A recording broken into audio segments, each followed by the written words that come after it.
Welcome to Preach Care, Preach with Rashad. We are the prophets in the episode, another sermon. Coming at you with 12 on sports, Zingo TV, Apple Podcasts, Google Podcasts, Spotify, iHeartRadio, anywhere you can listen to us. Rashad, what's going on? Nothing much, man. Just another day, another dollar. What they say. Yeah, man. We got some news. Doc Rivers is now the head coach of the Philadelphia 76ers. We talked about it earlier this week. I mean, hey, we knew he wouldn't be out of job long. I think he's one of the best coaches in the league still. I mean, people want to call him overrated, whatever you want to do. But your thoughts about it? Right now, it's kind of hard to see about the rest of the East, just with the fact that you have the Nets coming next year, Boston, Bucks, Pacers. I want Heat. I want anybody out. So, what are your thoughts about the Sixers and Doc Rivers as a parent? Not surprised at all. As soon as he was fired from the Clippers, first thing I was thinking, well, either he gonna take a vacation for about a year or two, or he's going to Philly. I mean, it's the only job that made any sense at all. So, yeah, 5-year deal. Of course, on the financial side, they're gonna take care of him. I mean, he's a culture changer to a certain extent, so he will get Ben and Embiid to play up to their potential to play hard, stuff like that. I want to see if he has any input in like GM stuff, like maybe not officially by title. Yeah. But I want to see if he has any input in that because having basically 4 big guys, being Embiid, Tobias, and Horford, it's not gonna work. I mean, even Doc, who I think is a top 5 coach in the league right now, I don't even think he can make this work. So I want to see what he does with the roster, or what Philly as a franchise does with the roster. So, but great hire. They should still be one of the top 4 teams in the East, top 5. I'll say top 5. That shouldn't change. You'll get KD and Kyrie back next year. We'll have Giannis's free agency hanging over his head.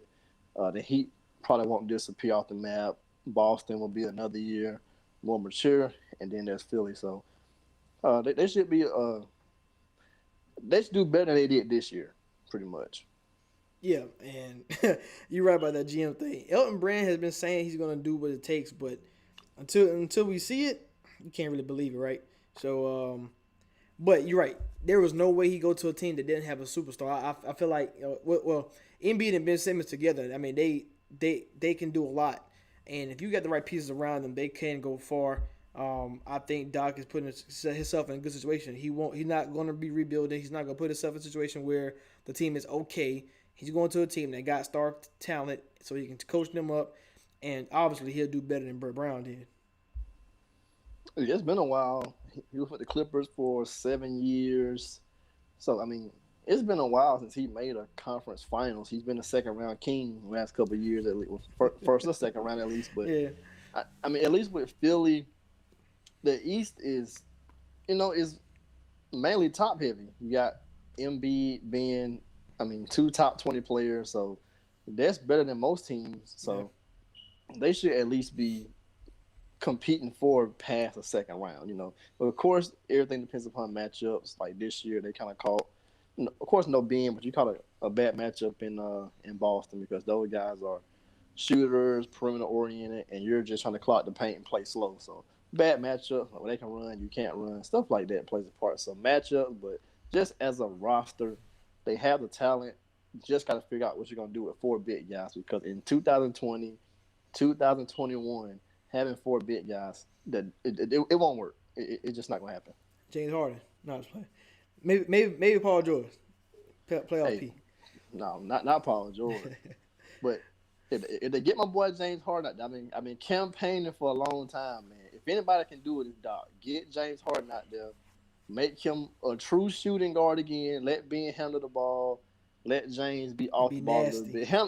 He can handle from time to time, but get him off the ball. Pick and rolls with Embiid. You won't know if he's gonna step back and shoot it, drive to the hole, drop it off. You can open up the floor a lot, and that would be a big 3 in the new era of big 2s. Right, I'm about to say, and that's where it comes down to. Let's move on to Game 1 of the NBA Finals. Man, I watched the beginning of it. I watched the first three quarters. Turned off the fourth quarter. Thought it was pretty much over. Um, man, first he came out. He came out strong, and I tweeted. I said, "Man, I cannot wait for the benches to come in because that's where you're gonna tell where this series is gonna go." And when Rondo came in, Morris, Kuzma, they were all knocking down shots. The Heat, Hero off the bench. They don't really have a bench. I mean, it's Hero, Iggy, like, and that's pretty much it. And they're playing Yeah, four small it's forwards. I mean, yeah, I mean, they have depth, but it's gonna be a mismatch. They don't have enough size to bang with the Lakers. So Yeah, it was a lineup with Iggy, Jimmy, Crowder, Hero, Doug Robinson. I was like, man, y'all cannot like you. no You boards. I mean, and that's what I said before. Like the Lakers are playing. They already played this team before. They played the Rockets. Now Rockets shoot more threes, and you know I say he got more tougher defenders. But you already played this small ball before, and it didn't go in the Rockets' favor. So I don't understand why people think it go in the Heat. If that's the case, that's what they're going to do. Obviously, Bam has to just. I mean, he got hurt in the game. Next strain, he's doubtful for game two, but he had a type where he got to play 35, 40 minutes. Like he can't get in foul trouble. It was two plays where he got foul on Davis and a foul on LeBron back to back plays. Now he got to come out of the game, and it's just the fact that if he's healthy, he's gonna have to play 35, 40 minutes if they want any shot. Yeah, I didn't watch the game. I don't feel like it's even worth watching. It's gonna be Lakers by what Lakers and whatever. It don't matter if it's 4 or 5, 6 or 7. Lakers and whatever. Dedicate the season to Kobe. You know, this. I mean, it's already the stars are aligned. It's been Yeah, 10 years since the Lakers last championship. You know, just so many 20, different 20 things. since Kobe and Shaq's first. You know, Yeah, so it's just yeah, so many different little things like that. LeBron gets to go up against his old team, who Pat Riley's there, who was a former Laker. Just all the little storyline stuff we kind of talked about before the playoffs started about what would be like the best storylines if XYZ team make the finals. So yeah, this was one of the things we brought up, Lakers versus Miami. So I mean, it's just a bad matchup for the Heat. All I want is I'm not gonna watch any game. I'm gonna watch the last 5 minutes of whatever game is the clincher. So I want to see if AD get MVP. That's all I want to see.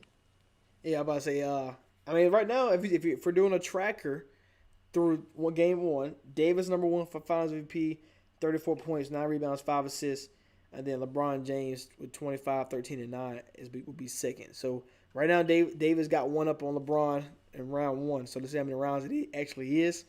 Um, but yeah, it's going to be a series where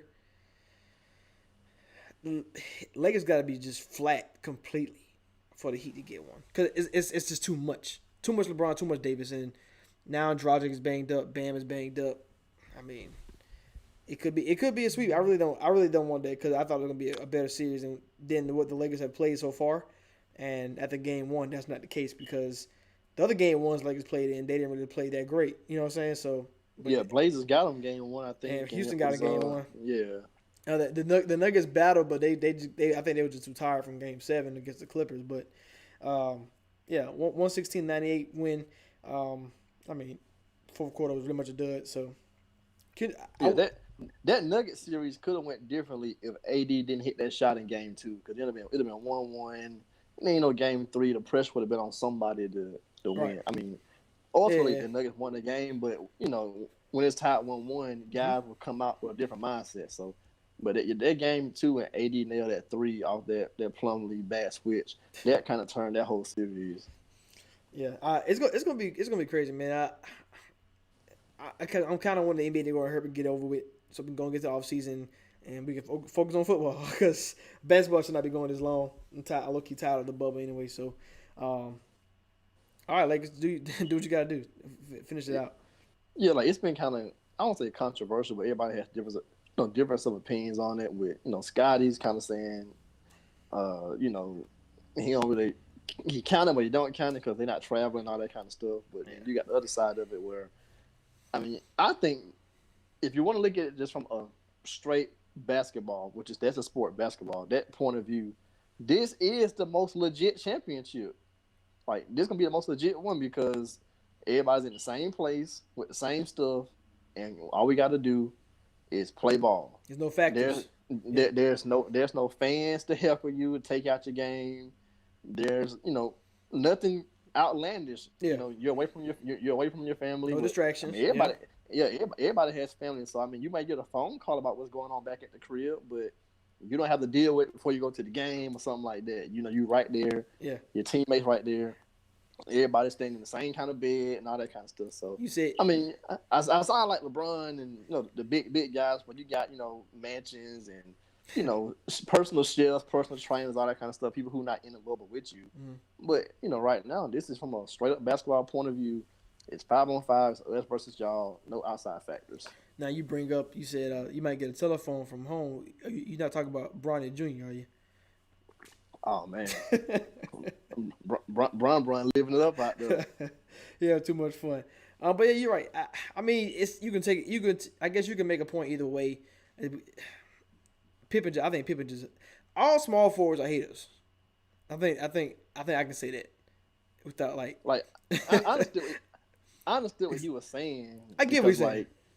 Yeah, so I don't want to discredit him because I understood what he was saying. Because normally in the finals, you do have to play two, fly here, play two, fly back, fly back, fly back. So it make a difference, and that does challenge you from a body perspective of what kind of rest you're getting, recovery. Some guys get jet lag on sleep when you're going east to west coast, west to east coast. So that stuff does play a factor about how mentally tough you are. You got to get up for morning shoot arounds or do morning media. So I understood what Pip was saying. Like that stuff.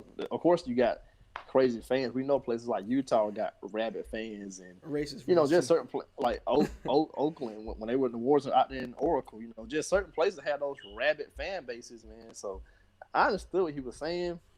So you can't fully discredit it, but just from the hooping point of view, it's not pickup basketball. Man. It's legit. Who's the best? Like, are you better than factors. Me? Yeah. Are you better than me? And that's what it's all about. Let's switch gears. Head to the NFL. Hey, I think we have to bring this back. We did it last year. And teams that stayed on this meter for a while. Some of them got off, some of them stayed on all season. So we had to bring back the panic meter for the NFL season. We already through 3 weeks. So here's the team. So we just released an article of our profit rankings, power rankings, weekly rankings for week 3 going into week 4 with tonight's game. And these 5 teams are on that panic meter through 3 weeks. Let's start with the team we have ranked the lowest, and that's the Philadelphia Eagles. We had them ranked 25 in the consensus basis. I want to say you had them a little. Let's see, you remember what rankings you had them? Let's see, I had the Eagles ranked 27. You had them 26, so we were actually on the lower end of the Eagles. They came out at ranked 25. Man, when you look at the Eagles, we both picked Cowboys win the division. It's just the Eagles. It's like why they always hurt. I don't get what they got going on. They lost Brandon Brooks, Lane Johnson for a few. Just got the cheesesteaks. You're right. Hey, brought Jason Peters back, and and he got hurt. The defense is still there. Darius Slay's still healthy. Malik Jackson healthy now this year. Fletcher Cox is there. So your defense is pretty much healthy, but the offensive end is just receiver after receiver, tight end after tight end is going down. Either Miles Sanders missed game 1, Goddard fractured his left ankle, and our guy Carson Wentz. I think we are in that point where we have to do a little self scouting, and I can't put him in my top 10 anymore. I just can't. I'm removing him all the way out. Like it's not even that the weapons that he don't have the weapons, but like even the decision making that he's making. He throw bad decisions. He act like he's a rookie. Like he hasn't been an MVP candidate before, and I just can't put him in my top 10 or more. Honestly, he's in that late teens right now for me. If we had to do a ranking, and until I see some kind of positive regressions from him, like even last year, he put the team on his back, and I just don't see him being able to do that. And this past Sunday, what you see, Nick Foles come in and win a game. You see Justin Jefferson, who they could have drafted over Jalen Reagor, go crazy while Jalen Reagor's hurt out for like 6 weeks with that same thumb injury Drew Brees had. Justin Jefferson go for 7 for 175. And it just things like that. You be like, man, the Eagles fortunate. Like, they let go of their foes. I think it's best. I think that's the right decision. We both agree that's the best decision. I mean, But it's their own fault. Everything going on with them beyond injuries is their own fault. Y'all got Arcego Whiteside when you could have had Metcalf. You got Jay. I mean, I like Jalen Reagor. He's still a rookie. He got put in the game. Yeah. But you could have had this other guy. So receiver wise, you could have had both of these guys right here. And you still had your 2 tight end system. Damn, they took J. J over DK Metcalf. That just blew my mind. So it's a lot of stuff like from a personnel point as far as drafting, it's their own fault. Yeah. You finally go get you a corner, you go get Slay. But I mean, it ain't doing no good. Yeah. You went and got Slay, but it ain't doing no good. Through the first 3 weeks, man. Wentz is still he's a good quarterback, but through the first 3 weeks, he hasn't played like it at all. Like, if you're just rating his performance, I mean, he's playing like a bottom 10 QB. Yeah. At this point, through games 1 through 3, he playing like a bottom 10 QB. Like, right now, you almost got to take, I mean, right now, you would debate him or Minshew, like, who better right now. Through 3 games, that's all I'm saying. Wentz is still my guy. I'm not out on him. I'm just saying to this point, games 1, 2, and 3, you would have to debate who's been the better starter between him versus Minshew, or him versus a rookie Joe Burrow. Like, and I mean, you would have to debate that. And on top of that, you're talking about Minshew, who the Jaguars are been penciled in. Trevor Lawrence getting a quarterback. But we're not saying that for Wentz because because it's track record. So you should not be making that call. It ain't because of the track record, because of their contract. Yeah, man. If you try to dump you try to dump Wentz, you're gonna owe a lot of money. But the thing is, for somebody who's playing as bad as he's playing, you would think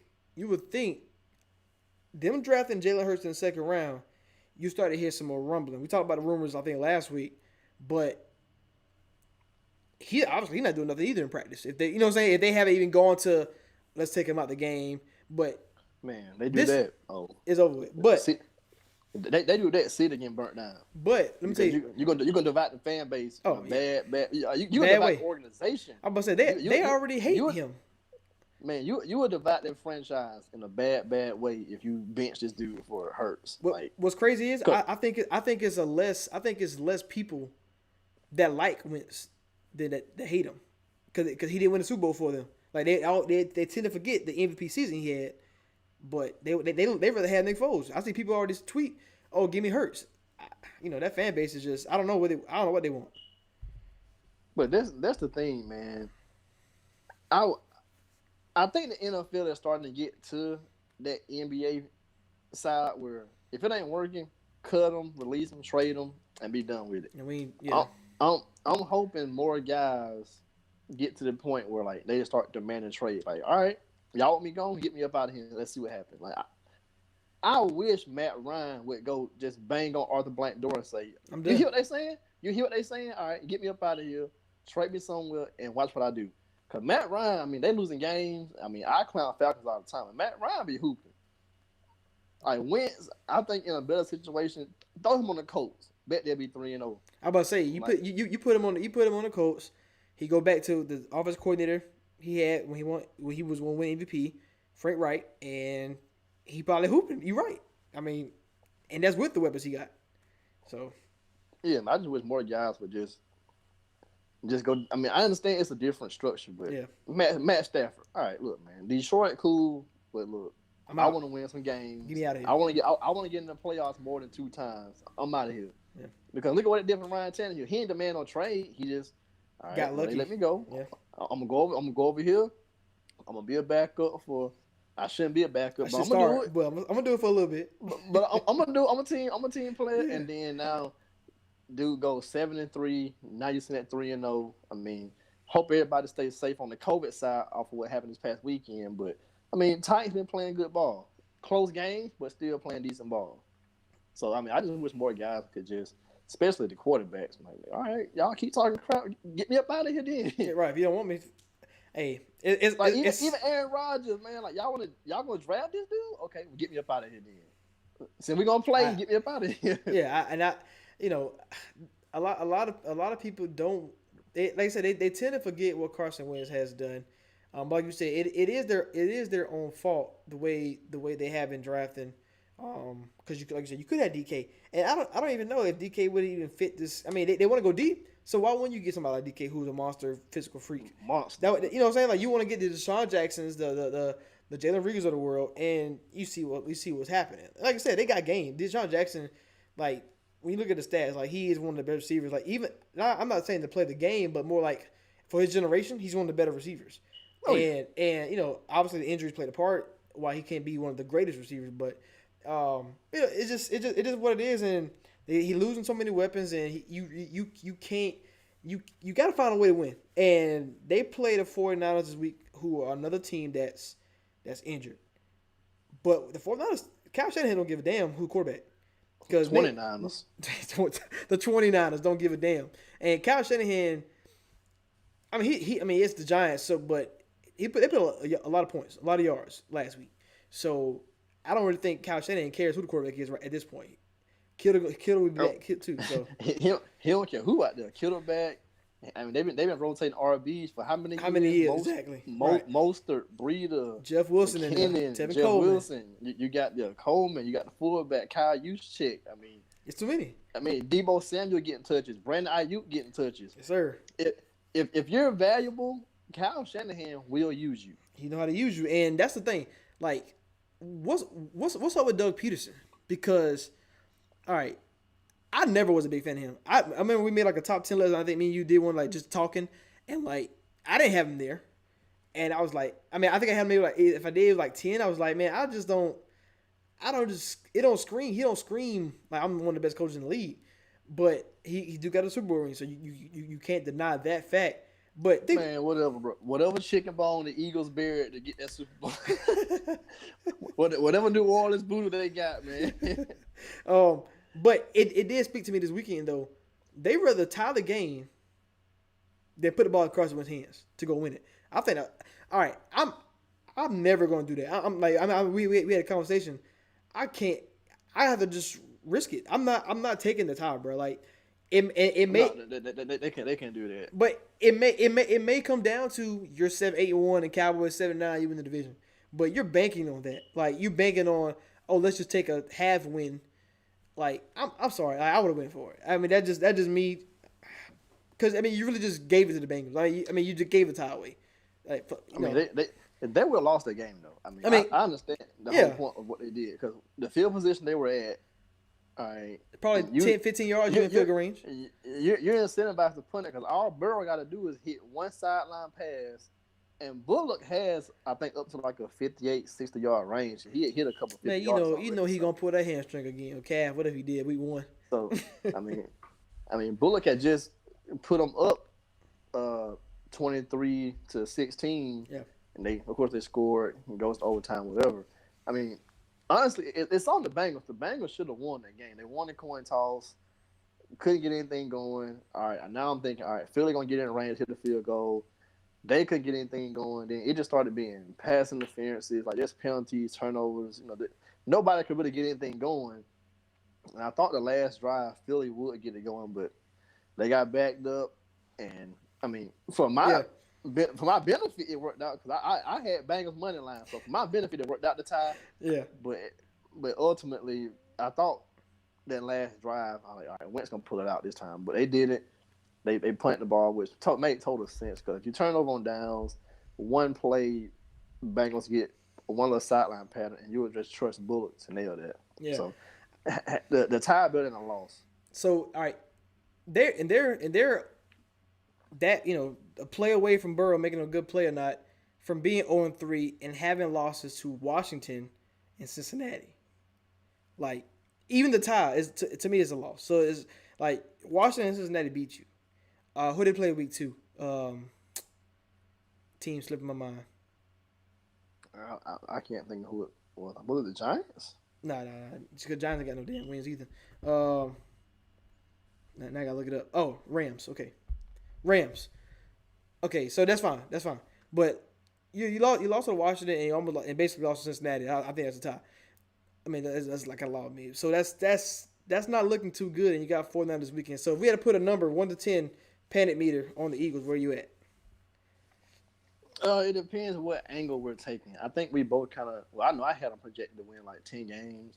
I think probably won't get 10 games, and it just kind of depends upon how you look at it. From the injury point of view, the Carson Wentz drama, all that kind of stuff. What their season outlook is, they're not a Super Bowl contender, and their fans expect them to be a Super Bowl contender. So Right, I guess from that point of view, you got to go like a 7, 8. I'll probably go 8 just because of. I mean, Wentz is one of the higher paid QBs in the league. Coming into the year, we all thought top 10 guy. So just from that point of view, COVID's going on. They got injuries. Everybody's dropping like flies. I got to say an 8. I'll go ahead and go an 8. So all right, so they at 49ers this week, at Pittsburgh the following week, Baltimore. So they got to win this one. And Wentz has to beat Nick Mullins. If you don't beat Nick Mullins, 0-5-1. Yeah, I'm with you. You're not beating the Steelers. That defense. No. I mean, you barely have weapons. I mean, you can't do that. If you can't do nothing to get if you tied with Cincinnati, that pass rush over on Baltimore and Pittsburgh. If you tie with Cincinnati, what do you think will happen when you play Baltimore and Pittsburgh? Man. I mean, look, Wentz is talented. Mahomes just gassed up Baltimore. Wentz not gassing up Baltimore like that. No. So they right down to 0-2-1. You saying they don't? Let's say they don't win this game, 0-5-1. You're looking at a potential 5-win season. Like they go week 7, you got Giants and Dallas to close out to the bye week. So you're talking about probably 1-6-1 because I don't think they can outscore Dallas. I mean, not with if Dak has a good game, they're not winning. I'm talking like 300, 400 yards. They blown out. It's over. They probably get blown out if you do that. Like the only saving grace you have is you got Giants twice, and that's it. Because you got Green Bay, New Orleans, and like toward the back of the end of the season. that first place schedule is killing them right now. That's it. 5-win season. Yeah, they headed towards 5 wins right now. If they lose this weekend, I'm at full 10. Let's go. All right, before we move on to the next team, I'm gonna check the under. all right. So every team we talk about that don't have wins right now, we got 3 other ones that don't have wins. All 0-3 teams or 0-2-1 teams aren't created equal. Just like all Finals MVPs are not created equal. You know what I'm saying? Like all things are not the same. You can't just look at the same. He got champion. He got champion. They're not. That's not the same thing. The Atlanta Falcons, panic meter, 0-3. Now, I'm mad at them because I lost me my money this week. Anyway, the Bears. But I try to tell you, boy. Man, come on, plus 3.5 with 16-point lead, bro. I'm supposed to win that game. I'm supposed to win that. But you're looking at So you're looking at the team. So they lose week 1 to Seattle. Hey, Russ is Russ. He cooking. Y'all put up hella points. The defense couldn't do it. The defense couldn't handle it. It is what it is. Week 2, you up 20 to the Cowboys, and you lost that game too. Then you go play the Bears, up 26-10, and you lose that game as well. So this team, if they could just hold on to leads, could be one of the best teams in the league. Like, so we got them in our rankings on our article, ranked 24th. You had them actually at 24th. I had them at 26. The Falcons, man. Talk to me. Talk to me about the Falcons. I mean, I put Philly at an 8. I'm going Atlanta Falcons a 7. I'm not sure what they can do to solve this crisis they have of blowing leads. You know the first move. 28-3. You blow into the Cowboys. Blow it to the Bears. Granted, I'm rooting for you to blow it all the time. I love it. I'm like Michael Jackson when I see a Falcon blowing the lead. I love this song. So keep that up. Keep blowing leads. I love it. But I think once they kind of solve the head coaching thing, they'll be okay. Dan Quinn, it's almost like he's overstaying his welcome now. Like it's almost like having a guest in your house that just won't leave. Like Hey, I bro, don't know what. I gotta go. I gotta go to work right now. It's not 9 o'clock at night. You know, I need you to leave. Like I don't know what Arthur Blank is kind of waiting on. I mean, I understand he may think Dan Quinn's a great guy. I understand, you may be thinking, okay, well, considering what's going on globally, it's hard to kickstart a head coaching search right now. But But Dan Quinn is not the guy. He wasn't the guy last year. He's not the guy this year. Matt Ryan putting up all these numbers. The team got leads. Whether you blame it on Dan Quinn, defensive coordinator, offensive coordinator, so, just eradicate the whole coaching staff because somebody should be calling some plays to stop the bleeding, offensively and defensively. So, Dirk Cutter just burn the whole bro, coaching staff down, start it over. I hate it when they brought him back. It didn't work the first time. It didn't work the first time. But my whole thing with Atlanta is, all right. So it is Dan Quinn. We always talk about it. You defensive and you can't. Your defense sorry all the time. They always are. But that's the crazy part, like, bro. They get the leads because they get stops. And then they just give up. They start just. They figure it out. Well, we all know the Seattle scheme is basic, and he don't have the Seattle players to do it.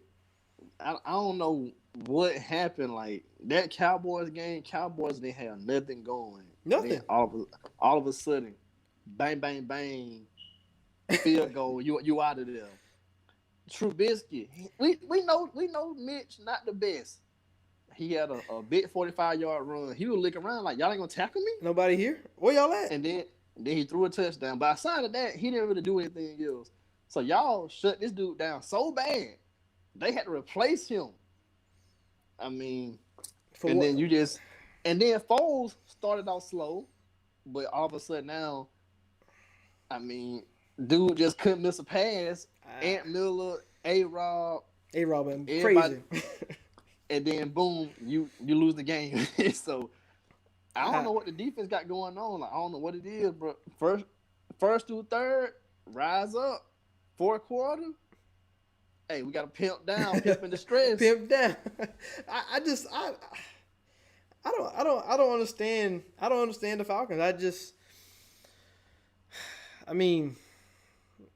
see a lot of people. They always say like they won't win until they do right by Michael Vick.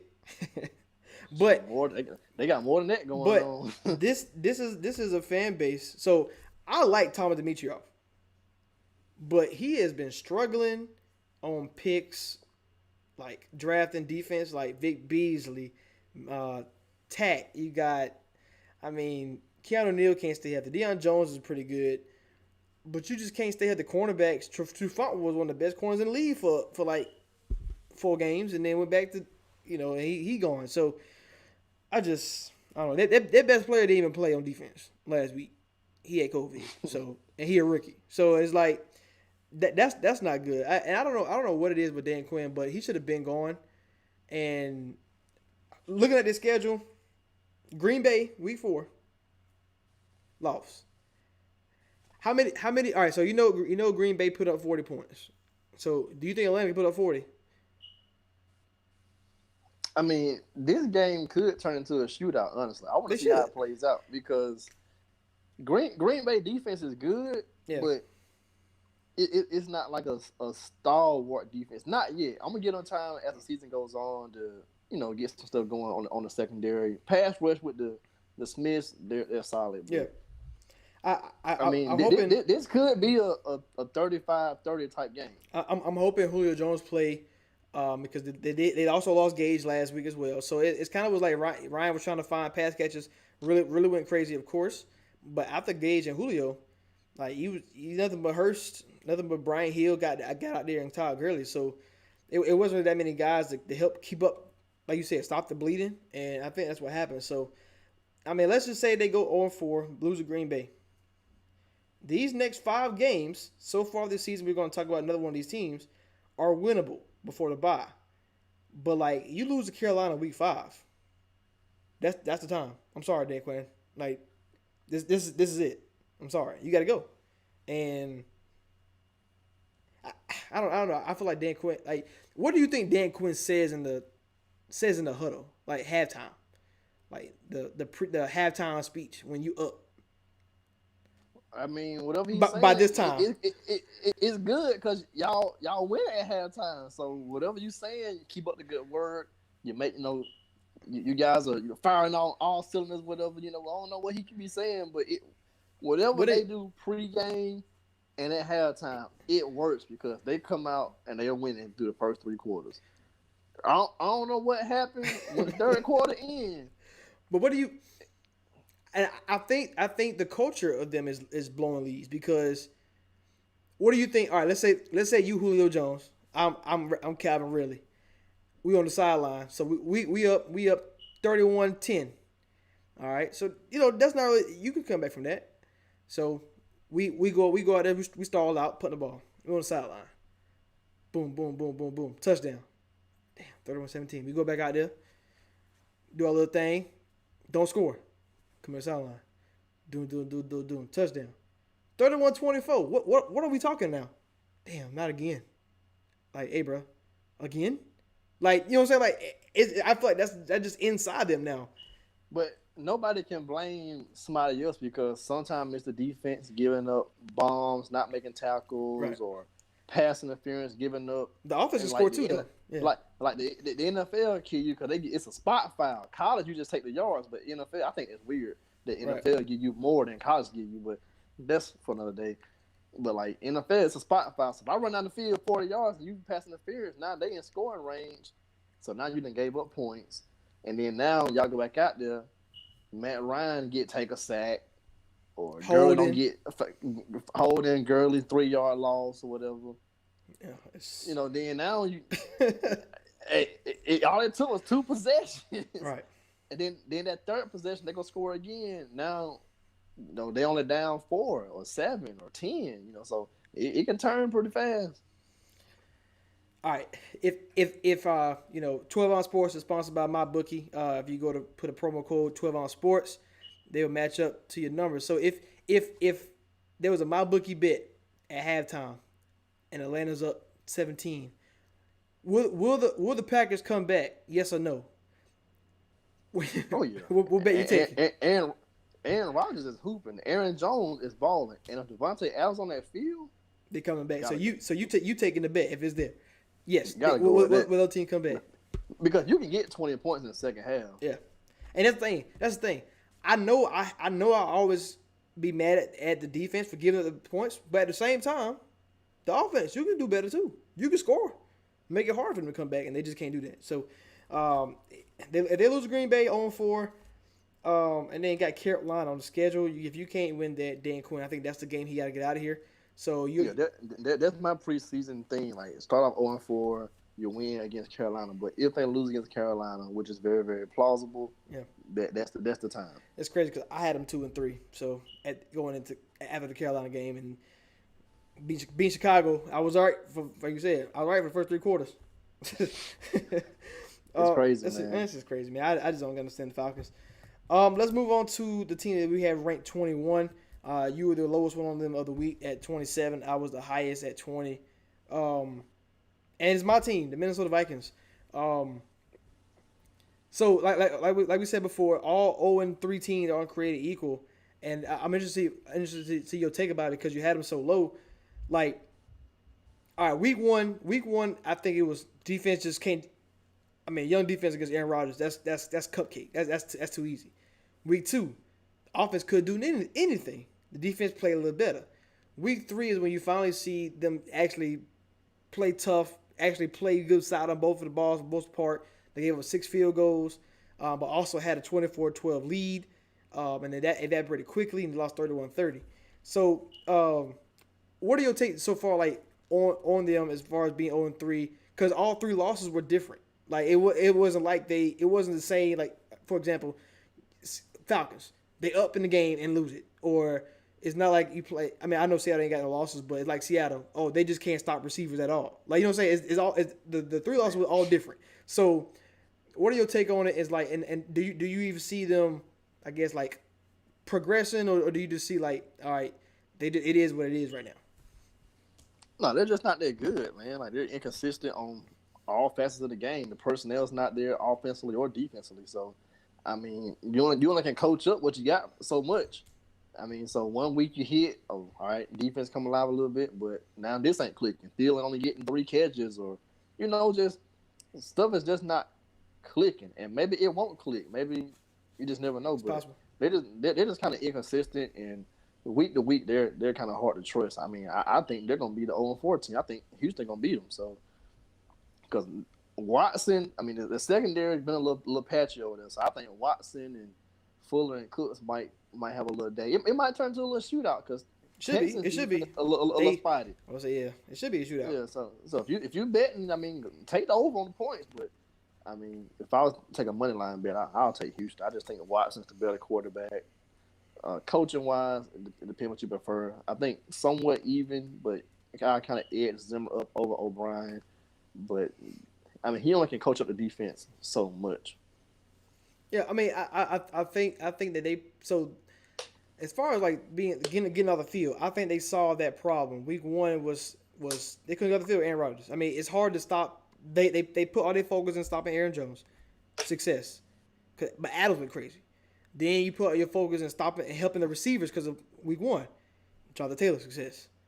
Week three was really the only time that you was kind of trying to stop both. And, Tannehill hit you on a couple bombs because the rookie get beat. Look in the backfield at Derrick Henry or, because really Derrick Henry really didn't really get going. He scored 2 touchdowns in the goal line because of the bombs. So set up by Tannehill.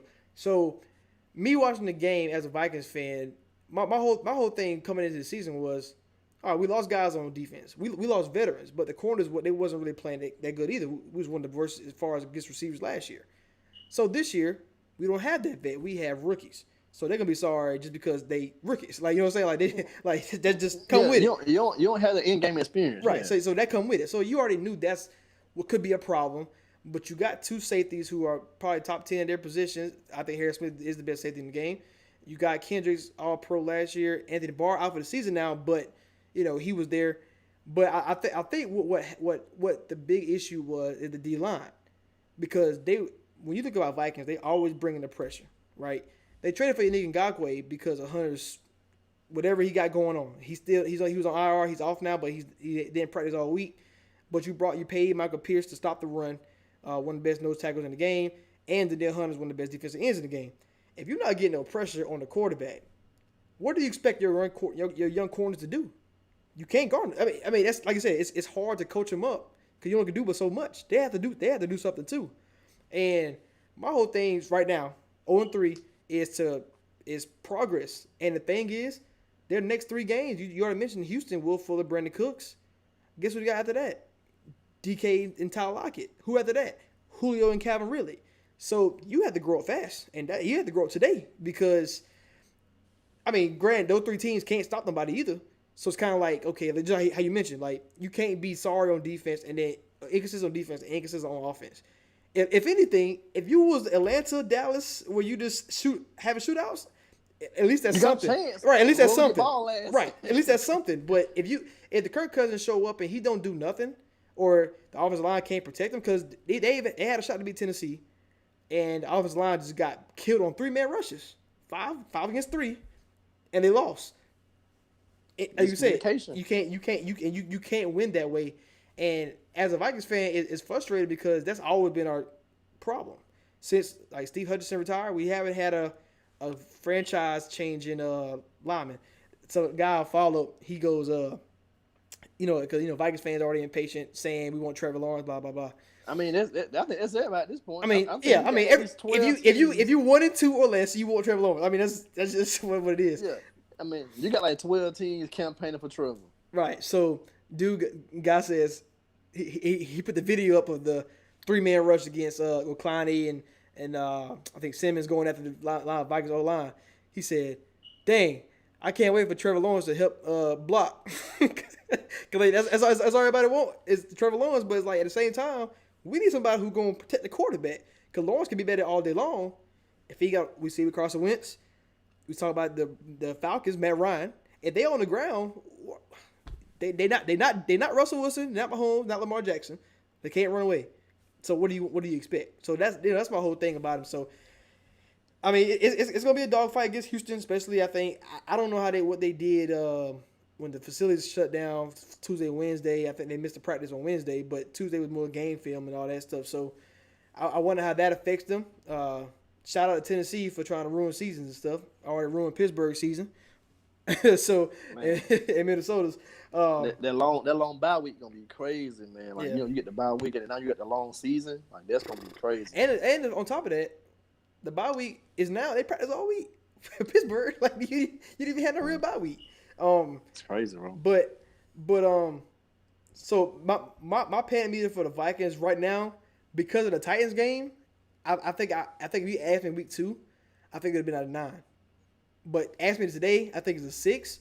But as the season goes on, at Houston, Seattle, at Atlanta, 3 high-powered offenses. If our defense can't get it together, you're looking at an 0-7 start or 0-6 start, which is very possible. I mean, it's very possible. But if Atlanta up 20, I put my money on Minnesota. But with Houston and Seattle, they up 20. That's it. Like that's it. That is what it is. So this offense has to get it together. Like Justin Jefferson though, he looked pretty good. You should see me celebrating, bro. I was doing a little dance too. He did with going in the end zone. That was fun to do. But that's all we had. I'm peeping the schedule, man. Like It's tough. this Texas game, they need this one. I think if they go 2-4, that's the only way they save the season. Because it's hard to say they're gonna beat Seattle. They never beat Seattle in Seattle, and Russ having this crazy year. So that's not gonna happen. Yeah, I don't want to say 0-6 or 0-7 just because Packers is a rivalry game, so you never know how they can play out. Even without fans or potentially some fans in November, it started getting cold. Right. I don't really like trusting dome teams outside, and then you're gonna fly to Seattle, you're going to Houston. Like they got to win at least 2 games out of the next 4. I mean, I'm not sure. If they beat at Houston and at Atlanta, I think my meter calms down. I mean, if you lose to Seattle and Green Bay, you're talking about, as of today, 2 teams that should be Super Bowl contenders, right? Seattle dominating right now, Green Bay dominate 3-0. So if you lose that, I mean, you can't really get too mad about it. But I think it's the rest of the way. Like, I mean, at Chicago, Dallas, Carolina, Jacksonville. If you want to do anything positive, or even like get the 7 seed. I mean, which is probably gonna be hard with the NFC West so good. You have to go 4-0 in that stretch. Like that's just what it is. You have to be Chicago, you have to be Dallas, got to be Carolina, and Jacksonville. That's the only way you want to make the playoffs. So yeah, I have them right there with Eagles at like an 8, man. They're right there. Yeah, they're both 0-3, both inconsistent. And they lose the game against Houston, it could be downhill fast. It could be a 5-6 win season for them too. Because after you get Green Bay, you got to go play your division rivals again, Detroit and Bears, and then Cowboys. So it's not getting easy. I think if you're looking at it, so let's say they go 2-2 next 2 games because lose Seattle, lose to Green Bay. 9 through 15, and I mean, well, maybe Drew Brees' arm fall off. We'll talk about them later. 9 through 17, the rest of the way, if you talk about progressing through the season, they all could be winnable games. You just don't know Hunter's problem if he ever gonna come back. Is Cousins and Cook they gonna take? I mean, they both get paid now. Let's go. You got to score. Like if they scoring, if they doing what the Falcons doing, not the leads part, putting up numbers that what the Cowboys are doing. I think I can live with it as a fan, but it ain't gonna win you no games. It's not gonna win no Super Bowl. So this year is pretty much washed for them. You can't start up 1-3 in NFC North. You just can't. Yeah, this is gonna be a 5-6 win year. Which we probably need because even think about it, the Case Keenum year, lost Sam Bradford. We're supposed to be sorry that year. We go damn 13-3. That's not what we're supposed to do. Like you're not supposed to go 13-3 that year. So if we get that year back 4-12, 5-11, I actually be okay with it. If we get a top pick, get a lineman, that guy from Penn State. I think his name Pennell. So I don't know what his name is, man. I gotta get my draft board right, but they know what I'm talking about. But you gotta get a franchise changing offensive line. They won't do anything, but we'll see about them. Their opponent this week, the Houston Texans. They're 0-3 as well. All right. So the schedule's hard. I mean, Pittsburgh, Baltimore, and Chiefs start the season. I mean, they 0-3. You can't really get mad at that. I mean, that's just what it is. I think those teams are the best 3 teams in the AFC. So and it's right now. So you had them ranked 25. I had them ranked 21. Overall ranking 20. They look good first half against Steelers. Like I was impressed. I think it's gonna take Bill O'Brien some getting used to not having Deshaun. What is his first name? DeAndre Hopkins. Hopkins. I always say D Hop, so I never like D Hop. And it's like now that he can, all right, how am I use Cook this week? Cobb and Fuller. How can I intertwine them and get David Johnson involved? I think once he realized he got so many toys to play with, I think that's where they're going to turn the corner for the Texans. I think that's the way they're going to win. And like you said, you can't beat them up for losing to Baltimore or Kansas City. And you can't beat them. And Pittsburgh, they gave them a run for the money. I was scared on my bets. I ain't gonna lie to you. I'm like, what you doing? Yeah. What you doing? so I think Houston got it together. They playing Minnesota this week. I think, like you said earlier, it could be a potential shootout. And if it is, I mean, you always, like you said, you got to ride the better quarterback in shootouts. You just have to. And that's Deshaun Watson. So can they turn the corner this week? That's what they hope, because if they do that, I mean, the Colts ain't too far ahead. You know what I'm saying? Like, you can't get too far behind the Colts and Titans. And I mean, the Titans ain't gonna play no way because they all got COVID for whatever reason. But somebody playing around. But the AFC South, like the Vikings, you can't go 0-3 in NFC North because there's no way to recover from a team like Green Bay, even a Chicago team. But Houston, you can't recover 0-3 against the AFC South because there's no dominant team in that conference, in that division. Yeah, I'm at a 5, right in the middle. I think the next 3 are winnable. They can be playing 500 ball in no time. So right, yeah. Deshaun Watson, he's still that dude. Tough opening schedule. The next 3 are winnable. You come out of that 2-4 playing 500 ball, they'll be fine. No panic at all. They're just neutral. Yeah, because I mean, even after that Green Bay bye, but you got Jacksonville, Cleveland. I mean, Detroit down there along the line, and you got your division game. So it's on you. You know, after that. So they haven't lost a division game yet. So if you run like going 6-0, I mean, I ain't saying this. I ain't saying you will, but if you do that, I mean, because you know me, I was believing in Texans this season anyway. I actually had them starting off. That's crazy. I had them starting off 0-4. Like, so yeah, just look at the schedule. I mean, I had them start 0-4, but get together and turn up. So if they win this week, that's a plus for me as far as getting my predictions right. So for them getting that. So I believe in Texas. I believe in Bill O'Brien. I'm not one of them guys who hate Bill O'Brien. Even the GM Bill O'Brien, as much as he get, it's not warranted. So, I mean, like you said, I'm with you. I'm actually might be 3 or 4. I mean, I expect them to be 0-3. This is what it is. So, yeah, that's why I'm neutral. It can either go down or go up, depending upon what happens. Right. Now, if they go ahead and be at home and get destroyed by Minnesota on both sides of the ball, which Minnesota ain't played a good defense really all year. So, I mean, last week they gave it 30, but 6 field goals. If you go out there and get destroyed, then we got to come back and talk about this a little bit. It's different then. The last team on our panic meter, is the highest. We have them ranked 13th overall. You have them at 13. I have them at 14. That's the New Orleans Saints. What's crazy is we really been down on them the last 2 seasons. But we both had them win the division this year, and quarterback. Yeah, and that I think that's the whole. I tweeted this 2 weeks ago.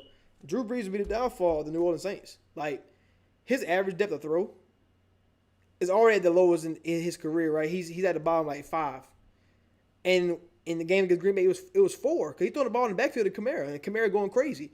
That's not gonna win no game. I'm sorry. Like I know Mike Thomas not there. But it's not like Mike Tomlin was a deep threat anyway. Like he don't go down the field anyway. So it's like that's not gonna get any better. The defense, the Saints. It's just I thought the Saints would be better defensively. I thought it could be that the defense can carry me some games. Like you remember, the old Drew Brees. They go 7-9. He got 5,000 passing yards. Defense one of the worst in the league. Yeah. That's what it looked like right now. But this time you don't have that Drew Brees, and I think that's the difference. Like. Tampa Bay looks so much better right now, like even after week 1, and losing to the Raiders can't stop them. And then Breeze make his decision. I wonder when are we gonna start blaming Breeze for games he had. We always talk about all the court. We talk about Ryan, Stafford, Dak, Cousins, Tannehill, even Carson Wentz now. We always blame them, but for some reason we just don't blame Drew Brees for stuff he does. And that the pick he had against the Raiders cost the Raiders to tie the game up, cost me money as well because I had Saints money line first half. But like it just I don't know, man. You help me because I know they got Sean Payton and Kamara is looking like the non-quarterback MVP this year. Like, what's going on with the Saints, man? No, they just haven't. I think they're one of those teams that would have benefited from the preseason. Their defense isn't clicking yet. I mean, they came out fired up week 1 because of the Breeze Brady thing, division opponent also. So week one, they came out fired up, and plus the Bucks didn't have any chemistry either. So you can see now the Bucks, even though they're beating up on some lesser opposition, the Bucks are starting to put it together. While the Saints have lost Mike Thomas, and they just haven't hit that groove yet. So yeah. At a 4 right now, just because I want to see the next couple weeks play out, which would cause it to get off or go up. But at a 4, just because of Breeze's arm, Thomas injured, may not play again. Let's see how that plays out. So, and defense hasn't clicked just yet. So at a 4, I want to see when Thomas comes back, does Breeze improve, or do they just rest him like for 2 games, let Jameis or Taysom Hill come in or something like to get him, just I want to see what happens pretty much. So I'm at a 4. Yeah, I just don't. I really don't like. I think this team is a Super Bowl or bust category. This is it. I think this is the last ride for them, with a Hall of Fame quarterback in Drew Brees. But like even this weekend against playing Detroit, like I'm nervous about it because Stafford. If I'm taking a better quarterback, it's Stafford. I'm sorry guys. Like this is not a legacy award. This is not a legacy thing. This is right now, right here. Stafford's the better quarterback. If it wasn't for Swift dropping the pass, they got a better record than you in this game at home. So, like, and then they face the Chargers after that. So that's 2 games that Chargers for defense, Lions for offense, and Kansas. And right now the Saints are looking good because they got Kamara. Like, they're using the hell out of him right now, and that's all Drew Brees got right now. I mean, Emmanuel Sanders not doing anything right now. Jared Cook has been banged up, and that's really it. I mean, you want to get cute all the time and play Taysom Hill, so be it. But that's not what it is. But like, and he messed up the last game. They pulled him right back out. Too. Yep. And I mean, but this defense also gave up like 2 big plays to a Devontae Adams-less receivers core. Like Lazard went crazy, and I think that's more of Aaron Rodgers catching you because he that man. And I think Stafford can do the same thing. Kenny Galladay, another week into this thing, he can do the same thing. So, I mean, I'm kind of with you too. The panic meter is not as strong because we both ranked them high. So we got them top 15. So it's not that high, but we definitely can get close to pushing the button if it comes to that. And I think this weekend will show what the Saints are really about. Are they gonna come out dominant? That's what I want to see. Give me 2 weeks and then I can decide. No, it's 2 weeks and they had a bye week, so definitely got a long time to think about it if they're on the panic meter. So that's our time right now. Before we get out of here, Thursday night football game. Who you got? Bro, I just hope. I need Broncos. I need the over. So I need Broncos to get a win and clear that 7.5 over. If this time tomorrow, I think Adam Gase is fired. That's my prediction for tomorrow. This time tomorrow. Pretty much. So, appreciate Should it be? Hey, I just want to see it. Crowder back tonight, so make sure you put him in your lineups. I'm good on it. Appreciate Rashad, man. We out.